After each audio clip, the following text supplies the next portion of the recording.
Most descriptions of secure attachment make it sound like something you'd recognize immediately if you had it. Like confidence, like ease, like the person who never worries about their relationships, who moves through closeness without anxiety, who somehow got the relationship operating manual that everyone else is trying to figure out. That is not what secure attachment looks like. Secure attachment is quieter than that. It doesn't look like having no problems. It looks like having problems and not being destroyed by them. It doesn't look like never worrying. It looks like worrying and then being able to come back to yourself. It doesn't look like never needing reassurance. It looks like needing it and being able to ask for it directly. And the signs of it, the specific markers of a securely attached person, are so quiet, so ordinary, so easy to miss precisely because they are the absence of anxiety rather than the presence of something dramatic that most people who have them don't know they have them. Today, we're looking at 10 quiet signs that you have a secure attachment style. Not because secure attachment is a fixed destination that you either arrived at or didn't, but because recognizing where you already are is the beginning of understanding where you're going, and some of you are further along than you think. Before we look at the signs, something important. Secure attachment is not only something people are born into. Research on what's called earned secure attachment shows that people who did not grow up in secure environments, who experienced trauma, inconsistency, or emotional unsafety in childhood can develop attachment security through consistent relationships, through therapy, through the accumulated experiences of being reliably met by people who showed up. The signs on this list are not only available to people who had a perfect childhood, they're available to anyone who has done the work, or who has found the right relationships, or who has simply been lucky enough to have had enough consistent experiences of genuine care that their system has begun to update its model. Some of you are reading this list for the first time. Some of you are recognizing things you've developed over years of hard work. Both count. Sign 1. You can ask for what you need without over-justifying it. You need something, and you say so, not with 10 sentences of context designed to make the ask seem smaller than it is, not with the elaborate justification structure that communicates, before the ask even arrives, that you know you're imposing and you're sorry about it. Just, I need this. Or, can you help with this? Or, I'd like more of this from you. This is one of the clearest behavioral markers of secure attachment, and one of the most underrated. The ability to make a request without preemptively apologizing for it requires a specific internal foundation. The belief, at least at a functional level, that your needs are legitimate, that asking is not an imposition, that the relationship can hold your needs without them constituting a burden. For people with anxious attachment, this ask is very difficult, and when it's made, it tends to come wrapped in justification, an apology, and the specific preemptive management of the other person's potential reaction.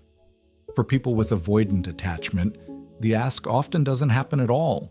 The need is suppressed or met alone before it reaches the asking stage. The person who can ask cleanly is operating from a specific kind of security.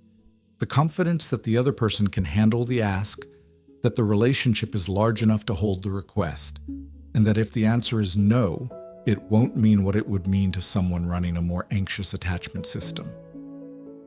Sign 2. Conflict doesn't feel like a threat to the relationship.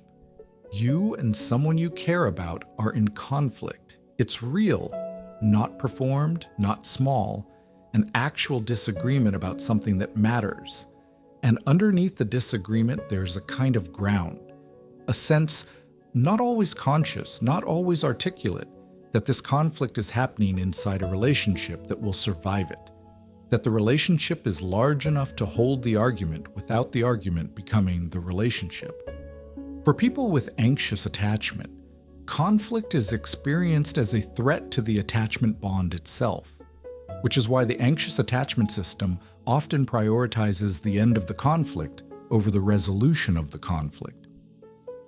The relief of reconnection supersedes the processing of what happened because the anxiety of the conflict is felt as threat to the entire connection.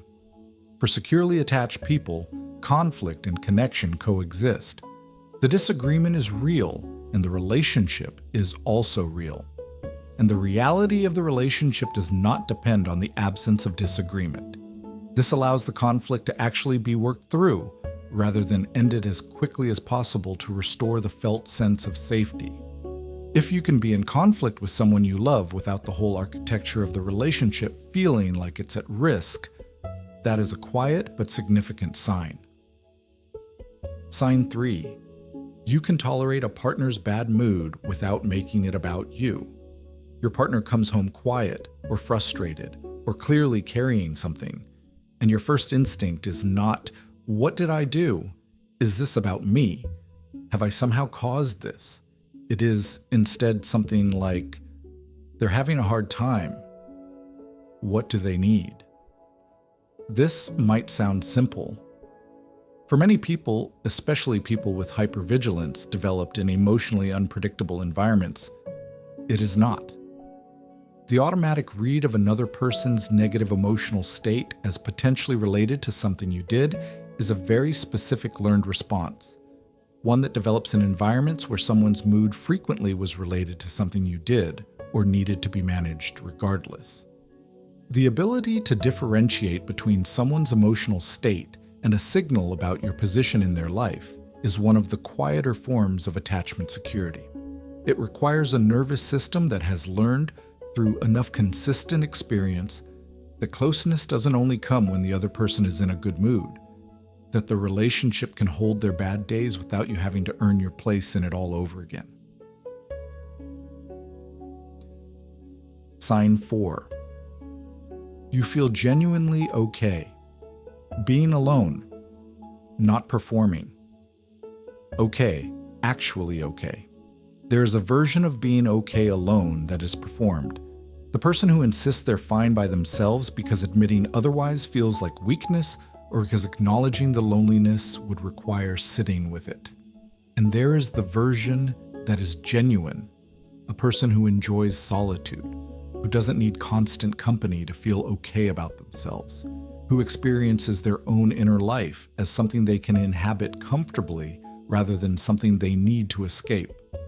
Secure attachment produces this capacity for genuine solitude, not because the securely attached person doesn't want connection, they do, often deeply, but because they have an internal sense of themselves that doesn't require another person's continuous presence to maintain its coherence.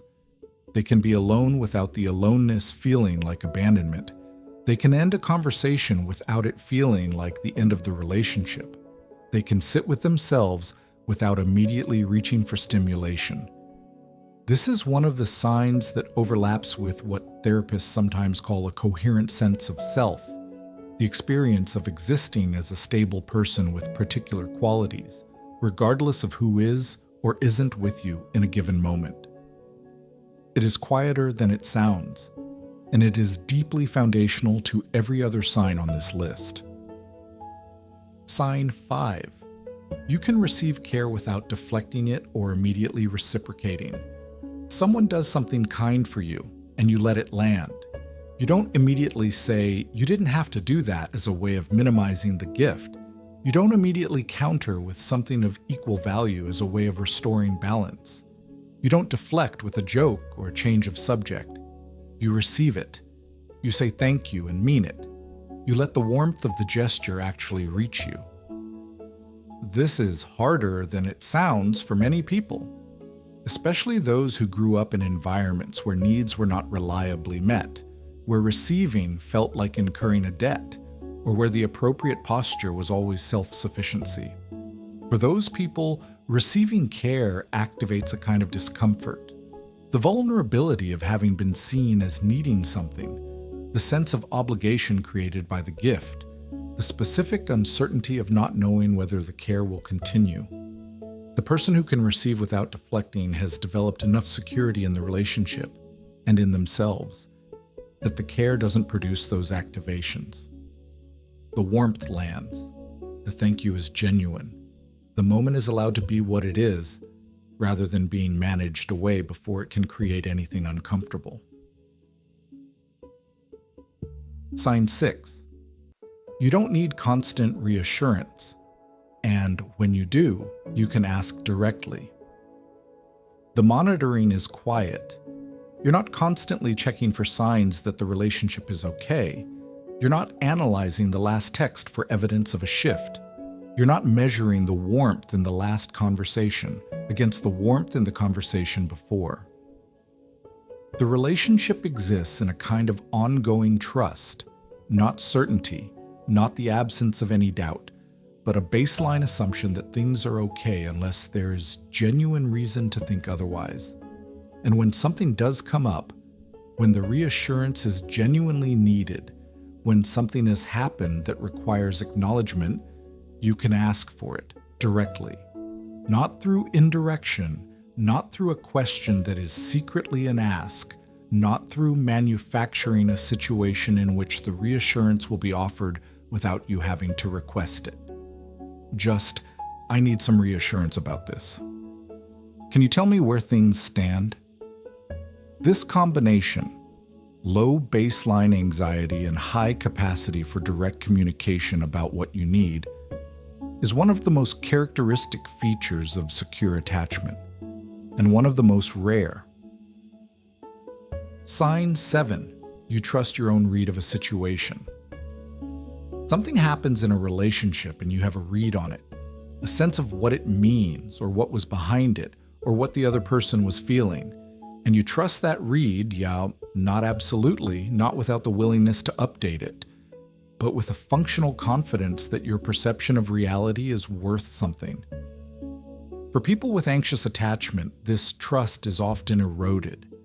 The hypervigilance that monitors relational signals continuously produces so much data and interprets so much of it as potentially threatening that the person's trust in their own perceptions becomes unreliable. They second-guess themselves constantly. They seek external validation for readings they should be able to trust. They override their own sense of what's happening with the most anxious interpretation available. Secure attachment produces a specific kind of epistemic confidence, the ability to hold your own perception of a situation without immediately needing it confirmed by someone else, and without automatically defaulting to the most negative available reading.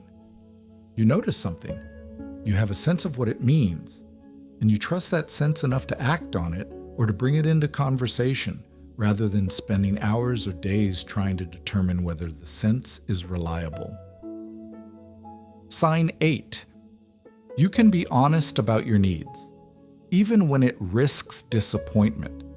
There is something you need from a relationship, and you know that saying it might disappoint the person you're saying it to. It might create conflict. It might mean asking for something they don't want to give. And you say it anyway. Not from indifference to their reaction, not from willingness to disregard their feelings, but from the specific security of knowing that your needs deserve a hearing even when they're inconvenient.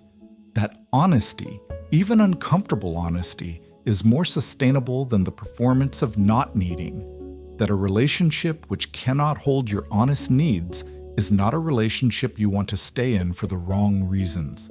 This is not the same as demanding. It is not entitlement. It is the specific combination of self-respect and relational trust that says, I matter enough to say what I actually need, and the relationship is strong enough to hear it. The person with anxious attachment edits this honesty before it reaches expression. The person with avoidant attachment suppresses it. The securely attached person delivers it, with care, with appropriate timing, but delivered, and then trusts the relationship to respond. Sign 9. After a conflict resolves, you can return to the relationship without residual anxiety. The argument was real, it was difficult, and then it resolved, not perfectly, not with every dimension of the issue fully addressed, but enough that both people could move forward. And the next morning, or the next time you see them, the residue is manageable.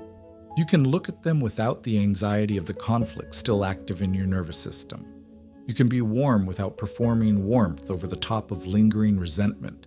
You can pick up where things were, more or less, because the conflict has been metabolized enough to allow re-entry. For people with anxious attachment, this return is complicated by the ongoing activation of the attachment system. The conflict produced a threat response that takes time and reassurance to resolve. And even after the immediate tension is over, the system continues to scan for signs that the damage is permanent. Secure attachment allows metabolization. The conflict was real, the resolution was real, and the return is genuine rather than performed. Not because the securely attached person feels nothing, they feel it all, but because their nervous system has enough underlying trust that the return is possible. Sign 10. You believe at some fundamental level that you are worth staying for. This is the most foundational sign, the one that the other 9 are built on. Not a loud confidence, not a performance of self-worth that covers a more uncertain interior, not the person who says they love themselves very audibly while the evidence of their behavior tells a different story, but the specific, quiet, often hard-won belief that you are worth the investment of a relationship, that your presence adds something, that the people who choose to stay with you are not making a mistake, that you deserve, at a basic level, to be loved and to receive care and to have your needs met, not in exchange for something, not contingent on your performance, but simply because you are a person and that is what people deserve. This belief is the internal foundation that makes all the other signs possible. You can ask for things directly because you believe your needs matter. You can tolerate conflict without terror because you believe you are worth staying for even when you're difficult. You can receive care without deflecting because you believe you deserve it. And for many people who grew up in environments where this belief was not developed or was actively undermined, building it is the work, not the work of becoming someone worth staying for, the work of recognizing that you already are. 10 quiet signs. None of them dramatic. None of them the version of secure attachment that gets described in think pieces and Instagram captions. Each of them the small, ordinary, easy-to-miss evidence of a person who has developed, through whatever combination of good early experiences, hard work, luck, and the right relationships, an internal foundation that allows them to be in connection without being undone by it. Secure attachment is not a fixed trait. It is not something you either have or don't have. Research on earned secure attachment consistently shows that attachment style is updatable, that the nervous system can learn new things about what connection means, about whether closeness is safe, about whether the people who love you will stay. Some of you have been doing that work for years and may not have recognized how far you've come. Some of you will read this list and see things you once had that got disrupted and are being rebuilt. Some of you will see things you're still working toward. All of that is the same direction of travel, and none of it is lost. If this video names something, share it with someone who might be further along than they think. Sometimes the most useful thing is simply the recognition. Take care of yourself. We'll see you in the next one.